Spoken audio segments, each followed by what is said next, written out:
సభకు నమస్కారం. రాఘవేంద్ర గారి పెళ్లి సందడిలాగా ఉంది మన సినిమా సందడి. ఇది కదా సినిమా ఇండస్ట్రీలో కావాల్సింది.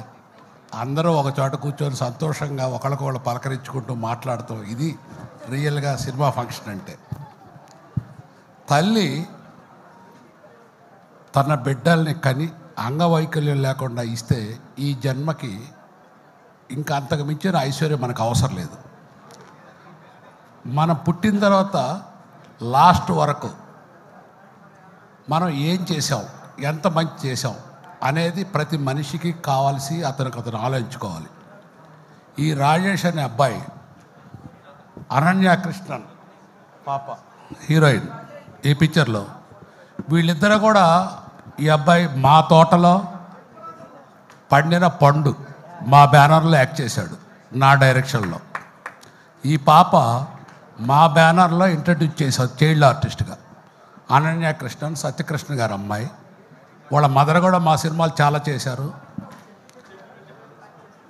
నేను ఈ సినిమా ట్రైలర్ చూశాను. ఈ ట్రైలర్ చూస్తే నాకున్న అనుభవం ప్రకారం ఈ పాప ఎక్స్ప్రెషన్స్ మీరు కూడా చూసి ఉంటారు. ఒక మహానటి సావిత్రి ఫేస్లో ఎటువంటి పర్ఫార్మెన్స్ పలుకుద్దో అంత గొప్ప పర్ఫార్మెన్స్ పలికించాడు ఈ సినిమా శిల్పి డైరెక్టర్. అంచేత భగవంతుడు ఇటువంటి మంచి సినిమాలని, ఇటువంటి చిత్రాలని మంచి ఫలితాలు ఇచ్చి ఎంకరేజ్ చేస్తే సినిమా ఇండస్ట్రీకి ఆణిముత్యాలంటే ఆర్టిస్టులు, టెక్నీషియన్లు వస్తారు.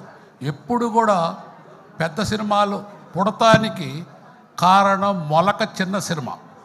చిన్న సినిమాలు ఎంత స్ట్రాంగ్గా ఉంటే పెద్ద పిక్చర్లు అని పెరుగుతూ ఉంటాయి.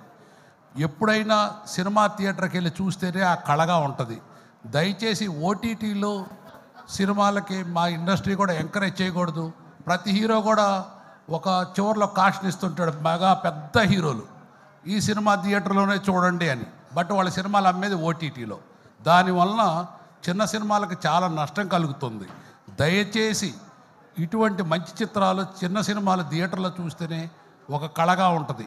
ఓటీటీకి సినిమాలకి తేడా ఏంటంటే, మనం ఒక పెళ్లి సంబంధం కుదుర్చుకొని ఇంటర్నెట్లో అమెరికాలో ఒక అబ్బాయి మన ఇండియాలో ఒక అమ్మాయిని పెళ్లి చేస్తే ఎంత సందడి లేకుండా ఉంటుందో, అదే ఒక కళ్యాణ మండపంలో పెళ్లి చేస్తే ఎంత సందడిగా ఉంటుందో అంత తేడా ఉంటుంది.